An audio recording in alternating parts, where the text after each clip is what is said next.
시청자 여러분 그리고 장병 여러분 안녕하십니까? 국방뉴스를 전해드립니다.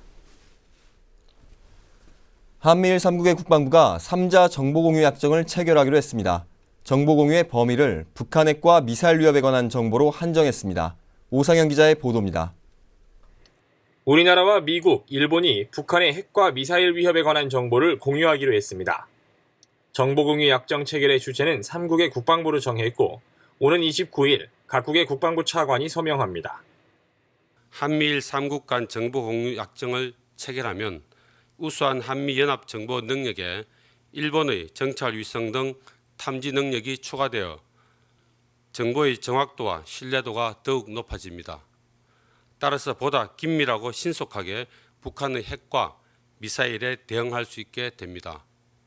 하지만 우리나라와 일본이 직접적으로 정보를 공유하지는 않고 미국을 통해서만 할 수 있습니다. 지난 1987년 체결한 한미협정과 2007년 합의한 미일협정에 따라 우리 국방부는 미국 국방부를 통해 일본 방위성의 정보를 제공하고 일본 방위성도 역시 미국을 통해 우리 국방부에 정보를 제공합니다. 또 한미 미일협정에 따라 우리나라가 승인하지 않은 정보를 미국이 일방적으로 일본에 제공할 수는 없습니다. 다만 미사일 발사와 탐지 정보 등 온라인으로 소통되는 정보는 실시간으로 공유가 가능합니다. 국방부는 이번 약정을 통해 공유되는 정보는 국제법적으로 보호될 수 있다며 일각에서 우려하고 있는 미국의 미사일 방어 체계 편입과는 무관하다고 강조했습니다. 한미일 3국 간 정보 공유 약정을 체결하는 것은 북한의 핵과 미사일 위협에 대한 탐지 정보에 국한한 것이어서 미국의 MD 체계와는 무관합니다. 국방부 관계자는 북한의 3차 핵실험 이후 핵탄두 소형화 능력이 상당 수준에 도달한 것으로 추정된다며 한미일 3국이 핵과 미사일에 대한 정보 공유 필요성을 공감해 이같이 추진했다고 설명했습니다. 국방뉴스 오상현입니다. 한민구 국방부 장관이 사회복지시설인 영락 NEI집을 방문해 따뜻한 온정을 나눴습니다. 한 장관은 지난 24일 용산구 후암동에 위치한 영락 NEI집을 찾아 장애아동들과 직원들을 격려하고 위문금을 전달했습니다. 시설을 둘러본 한 장관은 아이들이 좀 더 따뜻한 연말을 보낼 수 있도록 안팎에서 세심한 신경을 써주길 당부했습니다. NEI집 장은희 원장은 한 장관의 위로와 격려에 대해 감사를 표하며 위문금을 아이들을 위해 잘 쓰겠다고 말했습니다. 영락 NEI집은 중증 장애아동 생활시설로 1994년 개원 이후 정부 보조와 기부금, 재단 보조로 운영되고 있습니다.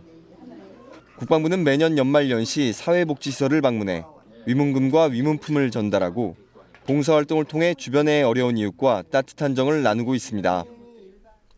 연말연시 들뜨는 분위기에도 아랑곳하지 않고 밤낮을 잊은 채 경계작전에 한창인 곳이 있습니다. 바로 최전방 GOP 부대인데요. 최근 과학화 경계 시스템 도입으로 효율적인 근무 투입과 강화된 경계작전이 가능해지고 장병들의 부대 생활에도 변화가 생기고 있습니다. 달라진 육군 육사단의 GOP 경계 현장을 송민아 기자가 전합니다. 광만 사전 일대 상황 발생 전원 투입 경계 철책선 주변에서 이상 신호를 감지한 소초장은 즉각 조치 대응반을 투입시킵니다. 대원들은 전투 장비를 갖춰 신속히 경계 작전을 강화합니다. 육사단 GOP 장병들이 상황 발생 지역으로 즉각 투입해 예전보다 더 빠른 초동 조치가 가능해진 이유는 GOP 과학화 경계 시스템을 도입했기 때문. 철책 주변에 감시 카메라가 24시간 사방을 관찰하고 광망이라고 불리는 감지 센서가 달린 그물이 설치돼 절단이나 압력이 감지되면 해당 지역의 경고 신호가 상황실로 전달됩니다. 우리 청성부대 장병들은 영하 20도의 강추위 속에서도 완전 경계작전에 만전을 기하고 있습니다. 연말 연시 국민 여러분께서 안심하시고 편히 쉬실 수 있도록 저희가 최선을 다하겠습니다. 이를 통해 병력 위주의 경계 체계를 벗어나 장병들의 근무 피로도를 낮추고 개인화기 사격과 즉각 조치 훈련 등 작전 능력 향상을 위한 교육 훈련에 집중할 수 있게 됐습니다. 뿐만 아니라 외부와 격리된 채 8개월간 GOP 생활을 하는 장병들의 따뜻한 겨울을 위한 생활관 모습도 바뀌고 있습니다. 제가 지금 들고 있는 이것은 장병들이 직접 만든 따끈한 붕어빵입니다. 장병들의 GOP 생활 역시 경계작전의 변화와 함께 새로운 전환점을 맞이하고 있습니다. 영하 20도를 밑도는 추운 날씨에 경계 근무를 섰던 병사들을 위해 생활관 복도에 붕어빵 가게가 차려졌습니다. 겨울철 대표 간식을 먹으며 대원들은 얼었던 몸과 마음을 녹입니다. 날씨는 춥지만 따뜻한 붕어빵을 먹으면서 마음만은 따뜻합니다. 다가오는 2015년에도 완전 경계 작전에 최선을 다하겠습니다. 외부와 소통 창구도 마련됐습니다. 인터넷 PC를 통해 부모님은 물론 친구들과 대화할 수 있고 지난 9월부터는 GOP에서도 휴일 면회가 가능해져 사전 신청 후 근무 장병을 만날 수 있게 됐습니다. 뿐만 아니라 일과 시간 이후에는 동영상 강의를 듣거나 독서를 통해 저녁 후 진로를 위한 자기 개발 시간도 보낼 수 있습니다. 국방부는 내년 말까지 GOP 과학화 경계 시스템을 모든 전방 GOP 부대에 도입해 경계 작전 강화와 장병들의 근무 환경 개선 모두를 충족시킨다는 방침입니다. 국방뉴스 송민아입니다. 육군 26사단이 2014년 장병 종합예술제를 개최했습니다. 부대는 활기찬 선진 병영 문화를 만들기 위해 매년 공연을 기획하고 있는데요. 올해는 예선과 본선을 거쳐 선발된 9개 팀이 관객과 함께하는 열띤 공연을 펼쳤습니다. 윤현수 기자입니다. 병사 2명이 빠른 비트의 힙합 음악에 맞춰 비보이 댄스를 선보입니다. 양손과 등을 이용해 뱅글뱅글 몸을 돌리고 비스듬히 물구나무 선체로 양발을 쭉 뻗는 일명 나이키 자세도 선보입니다. 산타클로스 복장으로 즐거움을 선사하고 잔잔한 기타 연주로 감성을 자극하기도 합니다. 신나게 북을 두드리는 난타 공연은 가슴이 뻥 뚫릴 만큼 시원합니다. 연극과 노래를 합친 사단 정찰대의 뮤지컬 공연도 이어집니다. 제목은 전우회와 함께라면 무엇이든 할 수 있다. 우리 함께라면 할 수 있을 거야. 맞아. 우리 하나니까. 난 이제 절대 포기하지 않을 거야. 전쟁의 두려움을 이겨내고 함께하자는 내용으로 뜨거운 전우회는 객석을 숨죽이게 합니다. 너나 할 것 없이 함께 웃고 노래하고 춤추고 박수치며 보낸 90여 분의 시간. 군 생활의 즐거운 추억입니다. 이렇게 부대에서 기획해준 공연을 보면서 좀 그나마 위안이 많이 되고 또 병사들의 끼와 열정을 볼 수 있어서 좋은 시간이었습니다. 이날 최우 수상은 영화 태극기를 본딴 73여단의 뮤지컬 그의 겨울이 수상했습니다. 6.25 당시에 뿔뿔이 흩어졌던 형제가 1년 만에 재회한 장소는 남북이 대치 중인 어느 전투고지. 형은 국군, 동생은 북한군으로 총칼을 겨눈 가슴 아픈 이야기로 감동을 이끌어냈습니다. 보람도 되고 군생활 하는 데 있어서 기억에 남는 그런 시간이었던 것 같아요. 정말 크리스마스 다 즐거운 날이지만 저희 이 시간 이 나라를 있게 해준 호국 영령분들을 생각하는 것도 나쁘지 않을 것 같다는 신호를 짰는데 정말 공연하면서도 몰입이 돼서 되게 의미 있던 시간이 있었던 것 같습니다. 우수상은 산타클로스 복장으로 신나는 군가와 캐롤을 선보인 76여단 사자밴드가 받았습니다. 군대 안에서도 이렇게 뭔가 문화나 음악을 할 수 있다는 것 자체가 일단 저희한테는 너무나 큰 축복이란 축복이고 정말로 큰 의미였던 것 같고 또 특별히 26사단 불무리 펜타곤에서 또 이렇게 새롭게 만들어져서 첫 공연을 이렇게 같이 했다는 게 저희한테 엄청 큰 의미로 다가온 것 같습니다. 연말 연시 펼쳐진 육군 26사단 장병예술제. 장병들의 감출 수 없는 끼와 열정으로 모두가 따뜻해지는 시간이었습니다. 국방뉴스 윤여수입니다. 서울지방보훈청이 국가보훈 대상자 취업 역량 강화 프로그램을 개최했습니다. 26일 대한상공회의소에서 열린 이번 행사는 20대와 30대 초반의 취업을 준비하는 보훈 대상자들에게 개인별 맞춤형 채용 정보를 제공하고 채용 절차 연습 기회를 제공해 실전 대비 역량을 키우기 위해 마련됐습니다. 이날 행사엔 100여 명의 취업 준비 보훈 대상자들이 참여해 취업 관련 특강을 듣고 개인별 상담을 통해 자신만의 전략을 세우는 시간을 가졌습니다. 특히 국내 대기업의 인사 담당자들과의 모의 면접을 통해 최근 면접 동향을 경험해보고 면접 대응력을 향상시키는 시간도 마련됐습니다. 안중현 서울지방보훈청장은 나날이 치열해지는 취업 경쟁 속에서 이번 행사가 도움이 되길 바란다며 보훈청도 적극 지원할 것이라고 밝혔습니다. 한미 해병대원들이 유사시 연합작전의 수행 능력을 높이기 위해 한미 해병대 동계 연합훈련을 실시했습니다. 원동환 중사의 보도입니다. 경북 포항에 위치한 도시 지역 전투훈련장. 한미 해병대원들이 지난 15일부터 열흘 동안 실전을 방불케 하는 연합훈련을 실시했습니다. 적군 기지를 침투하는 상황. 4인 1조로 전후방을 경계하며 한 명씩 창문 안으로 재빠르게 진입합니다. 한 팀은 총구가 아군을 향하지 않도록 한 가운데 계단으로 침투하고 다른 한 팀은 적군이 주둔하고 있는 기지로 진입합니다. 문 뒤에 있는 적군이 빠져나오지 못하게 한 뒤 대항군을 단숨에 제압합니다. 한미 해병대원 1,300여 명이 참가한 이번 훈련은 양국 간의 전투 기술을 공유하고 연합 수행 능력을 높이는 자리가 됐습니다. 또 훈련을 통해 한미 해병대원들은 혈맹의 오를 다졌습니다. Training with the Rockwood Marines, it's been a great experience, building friendships and learning how each other works. It's fun to be out here and learn each other's tactics, TTPs. 다른 한 곳에선 산악 지형에서의 전장 환경을 극복하기 위해 유격 기초 훈련이 한창입니다. 매서운 산파 속에서도 한미 해병대원들은 한 발 한 발 전진하며 모든 임무를 완수했습니다. 한미 해병대는 이번 훈련을 통해 한미 연합 작전 수행 능력과 상호 전투 운영 기술을 향상시켰습니다. 국방뉴스 온도환입니다. 국방뉴스에서는 연말을 맞아 국방 10대 뉴스를 선정해 전해드리고 있는데요. 그 세 번째로 내년부터 본격적인 개발에 착수될 KF-X 한국형 전투기 사업에 대해 정리했습니다. 정지훈 중사입니다. 현재 우리 공군이 보유하고 있는 전투기 중 1964년에 도입된 F4 팬텀과 1982년 국내 조립 생산된 F5 제공호는 전투기의 평균 수명이 40여 년임을 감안하면 두 기종 모두 노후화가 심각한 상태입니다. KF-X는 우리 공군의 미래를 책임질 한국형 전투기 개발 사업으로 F4와 F5 등 우리 공군의 중형급 전투기 120여 대를 KF-16 이상의 성능을 갖춘 전투기로 개발하는 것입니다.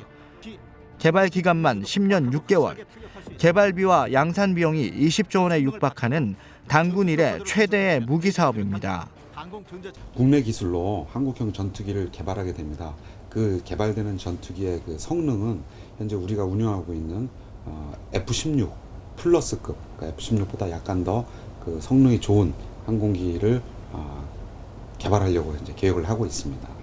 노후화된 전투기의 대체 방법으로 첨단 전투기를 구매하는 것에서 한 발 더 나아가 우리 손으로 한국형 전투기를 양산한다는 계획입니다.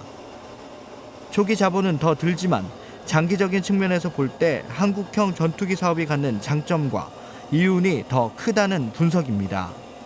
우리의 독자적인 개발 생산 능력이 있다면 당연히 국산을 하는 것이 필요하고요. 해외 도입보다도 국내 개발하게 되면 우선 개발비는 좀 들지만 장기간 운영 유지 비용이 상당히 절감이 됩니다. 그래서 전체적인 비용은 더 절감될 수 있다는 거고요. 그 다음에 무엇보다도 더 중요한 것은 그로 인해서 국내 항공산업, 나아가서 산업 전반에 중요한 기술적인 지전을 이룰 수 있는 그런 계기가 된다는 측면에서도 의미가 있다고 봅니다.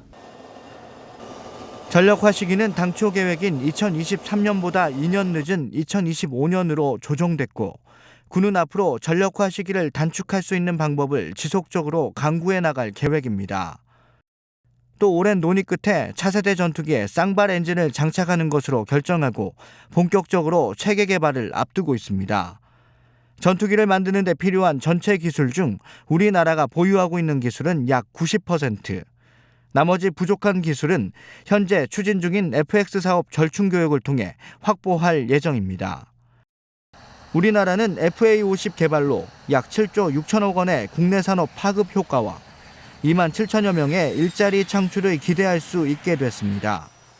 거기에 KF-X 개발까지 성공하면 FA-50과 더불어 중형급 전투기 생산 능력을 갖춘 국가로 거듭나면서 첨단 전투기 양산 능력을 갖춘 미국 등 세계 여러 나라와 어깨를 나란히 할 수 있게 됩니다. 대략 한 40조 원의 기술 파급 효과, 그 다음에 한 5만여 명의 고용 창출 효과가 있는 것으로 예측이 됐고요. 우리는 그동안 T-50이라든가 수련을 통해서 이런 항공의 고급 인력을 키워낼 수 있는 기회를 가졌어요. 그러나 사업이 이어지지 않는다면 그런 인력은 그냥 사라지고 맙니다. 그래서 KFX는 우리나라의 항공산업이 더 한 단계 진입하는 또 비약할 수 있는 그런 굉장히 중요한 그 이정표적인 사업이죠. 그래서 이 사업이 만약에 성공이 된다면 그야말로 탑 7 전 세계적으로 항공산업 측면에서 탑 7, 7대 항공산업국에 진입하는 그런 그 효과가 가장 크다고 보겠습니다. 기대와 우려 속에서 10년여 만에 시작된 KFX 한국형 전투기 사업. 올해 안에 개발 업체를 선정하기로 한 계획이 내년으로 연기되는 등 우여곡절을 겪은 것도 사실입니다. 하지만 사업에 필요한 여러 의견을 하나로 모으는 작업이 막바지에 이르면서 내년에는 본격적인 개발 사업이 진행될 것으로 예상됩니다. 드디어 약 10년이 이상 된 그런 그 검토 기간을 거쳐서 이제 사업이 본격적으로 시작을 할 수 있는 그런 시기가 온 것 같습니다. 이번 그 한국형 전투기 개발을 통해서 우리는 국내에 갖고 있는 그 모든 항공 기술을 여기다가 다 집약을 시켜가지고 정말 우리가 원하는 우리 영공을 지킬 수 있는 우리 스스로의 전투기를 만드는 것이 목표고, 그 항공산업, 큰 틀에서 우리나라 항공산업의 발전 내지는 중흥을 이룰 수 있는 큰 계기라고 그렇게 생각을 합니다. 우리의 기술력으로 우리가 만든 첨단 전투기가 우리나라의 영공을 지키는 날을 위한 도약의 시간. 2015년 새해에는 더욱 탄탄해진 추진력으로 미래 우리 영공을 책임질 한국형 전투기의 구체적인 모습을 눈으로 확인할 수 있는 한 해가 될 것입니다. 국방뉴스 정재훈입니다. 국방뉴스 선정 2014 10대 뉴스 네 번째는 한중 우호 관계 증진입니다. 올해는 국방부 유해 발굴 감식단이 발굴한 중국군 유해가 북한을 거치지 않고 바로 중국에 인도됐습니다. 또 한국과 중국이 남북 관계와 동북아 평화 등에 대해 소통하며 협력을 강화했는데요. 올 한 해 한중 관계에 대해 박예진 기자가 짚어봅니다. 국방부는 지난 3월 6.25 전쟁 당시 사망한 중국군 유해 437구를 중국에 인도했습니다. 중국군 유해는 중국군과의 전투가 치열했던 지역인 횡성과 연천, 가평과 철원 등에서 주로 발굴됐으며 감식 전문가가 유품과 유해를 면밀히 분석해 판별했습니다. 교전 당사자 간 대규모 전사자 유해 송환에 합의한 지 270일 만에 이뤄진 중국군 유해 송환이었습니다. 국방부는 이번 유해 송환이 양국 과거 역사의 트라우마를 치유하고 공동 번영으로 인도하는 이정표가 될 것으로 기대한 바 있습니다. 중국 측에서도 이번 송환이 한중 관계 발전을 위한 양국의 공동 인식의 근거에 이뤄지게 됐다며 한국과 긴밀한 공조를 통해 추가 유해 송환이 이뤄지길 기대하고 있습니다. 중국 언론들도 한국 측의 진지하고 세심한 배려에 감동을 전하며 유해 송환을 높이 평가했습니다. 또 박근혜 대통령은 중국 시진핑 주석과 정상회담을 이어가며 양국 관계 발전을 높이는 계기를 마련했습니다. 박 대통령과 시 주석은 정상회담에서 한중 FTA 타결 선언과 동시에 북한이 핵 포기의 전략적 선택이 가능하도록 유도하기 위한 노력을 강화하기로 했습니다. 박 대통령은 이 자리에서 두 나라가 협력 기조를 이어가면서 전략적 협력 동반자 관계를 더욱 내실 있게 발전시켜 나가길 바란다고 말했고, 시 주석도 한중 관계에 대해 좋은 이웃이자 동반자라며 양국 교류 협력의 지속적이고 깊이 있는 발전을 희망했습니다. 한중 두 나라는 올해 역사적으로 전례가 없었던 437구의 대규모 중국군 유해 송환과 한반도 비핵화 실현에 인식을 함께하며 미래 지향적 동반자 관계를 심화하는 계기가 됐습니다. 국방뉴스 박예진입니다. 앞서 최전방 GOP 부대의 과학화 경계 시스템 보셨습니다. 비록 과거보다 근무 여건은 많이 개선됐지만 그래도 여전히 긴장을 늦출 수 없는 곳이 바로 GOP인데요. 코앞에서 대치하고 있는 적과 혹한의 기상, 그리고 험난한 지형이라는 이 세 가지 적과 끊임없이 고군분투하고 있는 우리 장병들. 지금 이 순간에도 변함없이 그곳에 서 있는 여러분이 있기에 대한민국은 희망찬 새해를 맞이할 수 있습니다. 국방뉴스를 마칩니다. 시청해주신 여러분 고맙습니다.